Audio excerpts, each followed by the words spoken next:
The wacky world of MultimediaJay.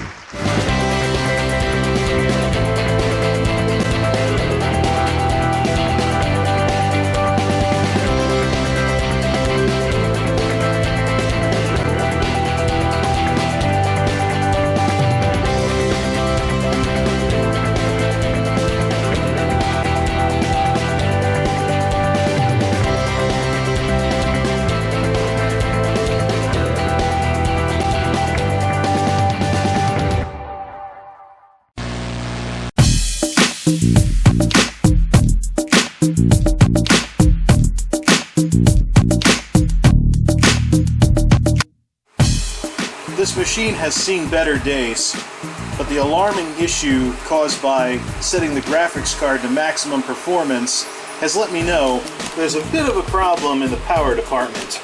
I've had this happen before where the computer's stability went out the window, automatic restarts, hard locks, freezes, the whole 9 yards. As you can see with this power supply, it may be PC power and cooling and built like a tank, but it's got several years on it. It's had more wear and tear than the other power supply of its type that I have, and most importantly, as you can see, there's no exhaust fan. There's a big intake fan with a baffle that blows the air in and around, but then it has to passively come out this way. So you get a little bit of airflow, but not as much as maybe there could be. And because this is an older case with the power supply on top, basically what that fan's doing is it's blowing in the hot air, maybe coming off the top of the processor and the graphics card, not like today's dust sucker cases that put the power supply on the bottom. So let's see if switching for the other PC power and cooling's power supply solves my stability problems. It should have the PCI Express connectors to get the graphics card working with only a single 6-pin. The Kepler might not have been such a great thing. Well, yeah. Let's get it going. There we go. We're back on the operating table. Now, one of the interesting parts about troubleshooting a power supply is it gives you all the reason in the world just unplug everything. You can reseat all the cables, and I also want to see if I can do something about the not-so cable management that exists in this box. So, for example, we only need one 6-pin. Let's take the 6+2 and tuck it back upstairs, so to speak. Try and find a way so that this non-modular power supply cannot spaghetti things any more than necessary. There is one thing I want to make sure of, though, before I go removing the power supply from this system, and that is, I have more drives now than before. Is that what's causing this supply to run tilt, especially on the 12 with the 12 volt to spin the motors and stuff like that, more current involved in the 5 volt stuff. So I don't know exactly what the connection might be to the motherboard in this case. However, the big thing that has changed since I started having these problems is I do have more drives. Traditionally I had an SSD and a data and an extra drive. What I want to do is plug the SSDs back in, because they don't draw a lot of power, and then only add the games drive, or actually no, let's only do data drive. Just do one of the 2 drives and see if that fixes the stability problem, which would tell me that we have to look into more power efficient storage. Otherwise, I mean, I'd have to pay attention to the amperage available on the rails before doing anything with this power supply, because the other one isn't as high a max wattage as this is. It might be different rail-wise, though. It could just be the case of too many drives. I mean, who has the number of drives that I have in here, plus 2 opticals? Matter of fact, I'll unplug one of the optical drives. We'll only have the top one actually work. So we'll have one optical drive, main SSD, games SSD, and actually no, let's leave all the mechanical drives unplugged. See if that fixes the stability. That'll let us know that we just have too many effing drives. Things that make you go, There we go. We're now very, very minimalist. No optical drives, no mechanical drives, just the 2 SSDs, the graphics card, and an extra fan for the processor to run and push-pull with the processor cooler. So, if this brings back the stability, we have way too much mechanical action in this computer, and we gotta fix that. I think removing one of the optical drives would be a good start, because when do I ever use optical drives anymore?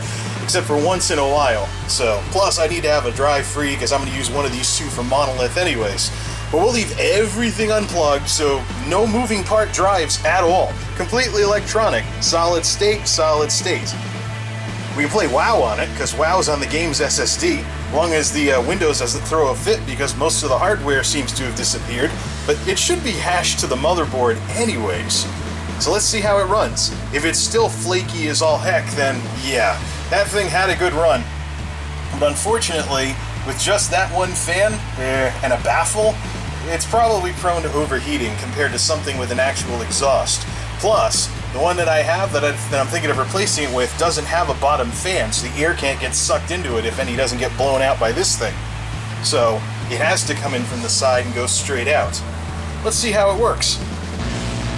My drives! What have they done to my drives? Well, it didn't lock up in 5 seconds. That might be it. There just might be too much mechanical action going on inside the system. Let's see if we can run WoW with the graphics cranked full blast without the system freezing. First order of business, turn the overclocking back on. See how hot it gets. Put it back in balance mode. I have set the global setting for power usage of the 1060 to prefer maximum performance. Let's see if we can get our revenge on NovaBench. So we have a lot less load on the at least the 12 volt rail. Actually, you know what? I've done this before. There was a time with the Silver Bullet where I started using Molex splitters and the stability of the computer went out the window due to too many effing drives and fans. Note to self, when you note to self, when you need splitters, you need a bigger power supply. Period. What do we have on the graphics part? 2, 14, 15, 15, not very good. But the temperature's not moving. 42 degrees, so crap performance there. I'm gonna see what happened with that. Maybe try it again or something. It's in prefer maximum performance, so I don't know what the story is. And 1351. 6.4. That sucks. That means that this 1060 is no better than the Kepler card. Let's play with those settings again. Everything in the NVIDIA control panel's been jacked for performance, and I verified that shadow play is turned off. Let's watch those temps. 35, 40. It's 39 degrees on the GPU. See what happens when we start displaying the. Here it comes. 2, 16, 16. That's better, but the temperature's not budging past the 40s. Very, very nice. It's a cooler running card, that's for sure. I just don't get why I'm not getting as much performance now as I did before. Might have to set something 1409, so 6 and 5. Maybe I do have to set special settings for NovaBench, or restart the computer after setting everything for performance. Crash! Oops, critical process died. Okay, let's dial back the overclocking a notch. Whatever. Epic fail. Stock clocks. It still hard locks. If fixing the power supply doesn't fix this, Monolith needs to be built sooner rather than later. Damage from overclocking. Gotta love it. That's why overclocking's not going to be much, if any, of a thing on the next machine. Frozen. Even with stock clocks. Even with everything reset to factory. The power supply is the last thing we can try before sounding the funeral bells on this system. A system which has had little things breaking on it as far as its motherboard's concerned for pretty much its entire useful service life. It's the reason why I don't want another Gigabyte motherboard. Whether it's RAM socket 3 or whether it's whatever. No, it just... I could try setting the RAM back to 8 gigs if I really wanted to, but I don't think that's going to fix anything. Power supply first, then RAM. Too old! This power supply doesn't have an ATX for the auxiliary connector. Question is that mandatory for the whole motherboard, or is that only for the onboard graphics, which I don't use?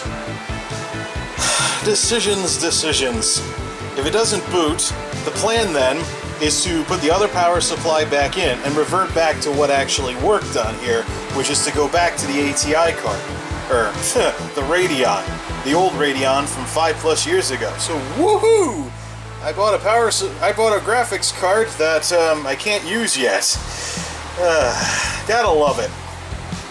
I suppose the next thing I should buy for Monolith is a new power supply anyways, because that PC power and cooling tank that I have, whether it works or not, is still 5+ years old and on its second fan. So maybe something a little more current might have the rails split up a little bit better for an enthusiast system like this and its successor.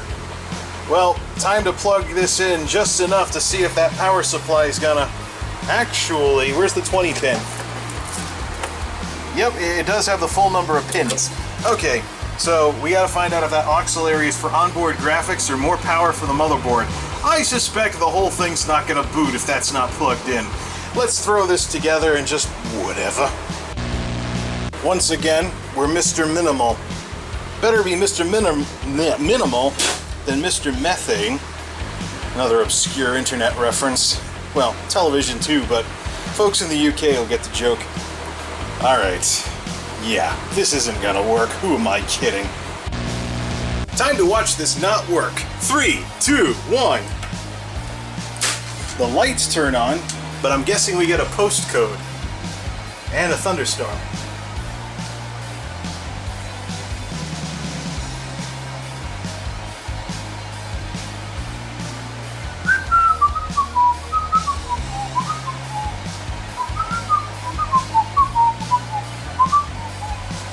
Nope, we don't get any of that stuff. Nuts. Well, that power supply is going to have to remain in the Core 2 Duo era where it belongs. It can't power this motherboard. So, we have to switch back to last known good.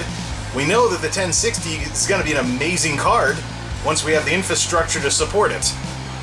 Which may be Monolith.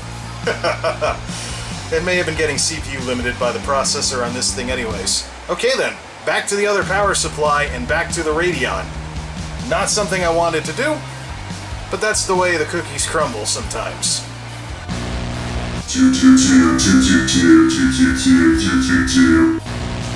Well, that was interesting.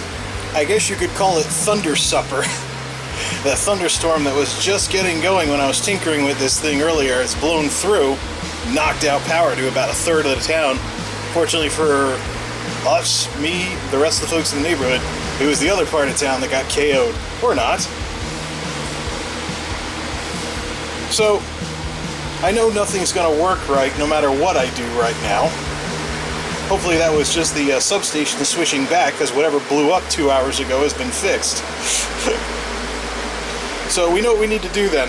Last known good. The Asus comes out, the piece of junk Radeon goes back in, and only the bare minimum amount of drives get hooked back up. Alright, well, we just gotta go shopping for a power supply with a hefty enough 12-volt rail to power whatever Monolith's gonna have. I still think that maybe the motherboard's on its last legs. We'll see about that.